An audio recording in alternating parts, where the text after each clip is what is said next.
You can learn and change in pain and suffering, or you can learn and change in joy and inspiration. If you're waking up every morning being defined by a vision of the future instead of the memories of the past, and you get up and you're inspired from an elevated self now instead of a limited self, you could observe the old self from an elevated state instead of that diminished state. And people are doing that. So they are aware of those thoughts. And yes, it takes effort. And if it was easy, everybody would be doing it. But just because you have a thought doesn't necessarily mean it's true.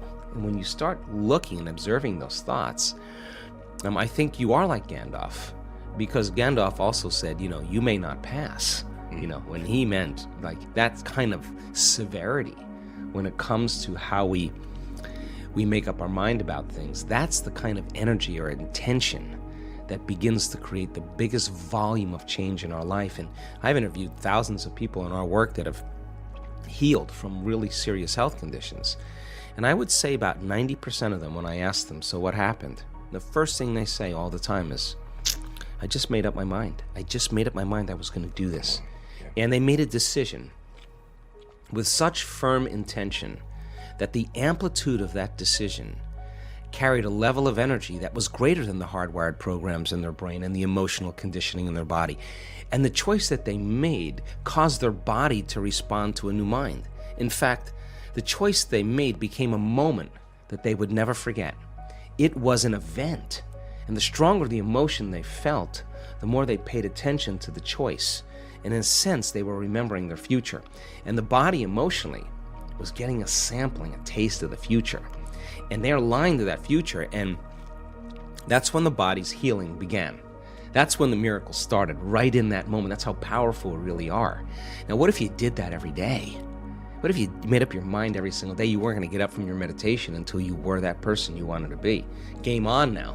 Because you'd have to do battle with all the things that are not consistent with it. And that's exactly how our brain works.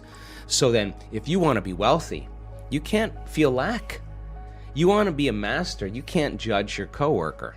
You want to be like somebody great in history, then you better execute peace in every area of your life. That's the law. So, if you ask 100 people whether they are living the life they truly desire, it's likely that none of them would answer affirmatively. The majority of people live lives that are unsatisfying, feeling unfulfilled in many aspects of their nature. Yet, they are unable to identify these aspects or know how to fulfill them. They have become who they are not because they chose it, but because they let external events and circumstances decide for them. They have been shaped by countless external stimuli, and they will continue to be shaped in this way unless they take responsibility for their own choices. The only truly human action is to make choices. How a person grows, matures, and becomes who they are is determined by the countless decisions they make along the way. The power of their choices lies in how they shape them into who they become. These choices act as the spokes of a wheel, with each spoke representing a path to follow, and the person stands at the center of countless possibilities. If their choices are made freely and consciously, the person is enlightened, actively shaping their life with intention. If their choices are made out of emotional reactions to the circumstances they find themselves in, then the person is like a machine, shaped by life's events. Evolutionary progress, then, involves becoming aware of this power and learning to make choices from within, rather than being directed externally. Once a person takes the first step, however small or hesitant, towards conscious choice, they will forever be unshackled. They have escaped from the prison of emotional reactions and have discovered a completely transformative truth, that they have the power to develop in whatever direction they choose. A person can choose what they will think about, regardless of the circumstances surrounding them. They can focus on anything, and thus they can determine the direction in which they will evolve. What they consistently think about will eventually shape who they become. This astonishing law allows individuals to rise above their environment. A saint may emerge from the slums, a rich person may come from poverty, an enlightened mind may break free from ignorance, and a leader of a nation may arise from a humble cabin. The history of humanity is a testament to overcoming obstacles and breaking free from limiting circumstances. Those who refuse to accept the limitations of their environment are driven by the images they form in their minds, leading to desire. When someone desires something and visualizes it, that visualization leads to action, which will eventually manifest their desire. This is how our thoughts create our realities. Most people do not realize that their lives are shaped by the thoughts they hold. They tend to feel that circumstances are beyond their control, and power is something gained through knowledge of their physical surroundings. A person's ability to influence their environment based on how they feel has largely been forgotten in the Western world. Western education teaches us to think analytically, understanding the big picture by examining the parts, while Eastern societies focus on grasping the fundamental sense of something through intuition. Eastern athletes, for example, work at their event by feeling, trying to capture the sensation of the whole movement, while Western athletes are more likely to break the event into small actions, like bending a leg here, bending an arm there, rotating a hip here, a shoulder there. As a result, they tend to lose the overall feeling, and only through repetition and constant practice can the correct action gradually become ingrained in their subconscious. It's much harder to teach someone to dance by drawing the proper steps on the floor, but a person who moves instinctively to the rhythm almost doesn't need to be taught. This is why Eastern musicians only use a simple symbol on their music sheets to remind them of the melody, relying on instinct. Western musicians, on the other hand, tend to break down the melody and harmony into a more complex structure, often missing the holistic feel of the music. This is not to apologize for Western education, which has produced many inspired thinkers and instinctive athletes. It simply illustrates that linear thinking, while effective in scientific research, is not the only or even the best way for an individual to cope with their environment. Our daily experiences are so rich that we can never hope to understand them by trying to break them into parts. We must rely on our perception based on an intuitive understanding of each thing. Often it's said that the banking industry is a cold business, purely logical and driven by reason.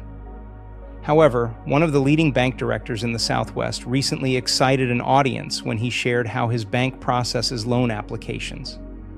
After the paperwork is done, a financial statement has been proven, revenues and expenses have been verified, accounts receivable have been assessed, and the candidate's professional background is considered.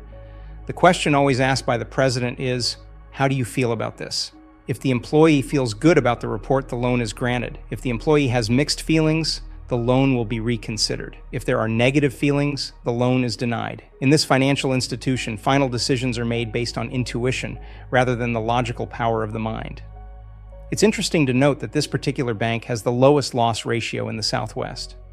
In our society, intuition has long been undervalued academically and philosophically, so we've hardly begun to recognize its power. Yet when we do, its potential is vast, even beyond that of complex disciplines like mathematics, theology, and metaphysics. Once we learn to use our power of choice to resolve the details with the intelligence manifest in our conscious minds, we'll reach an entirely effective state spiritually.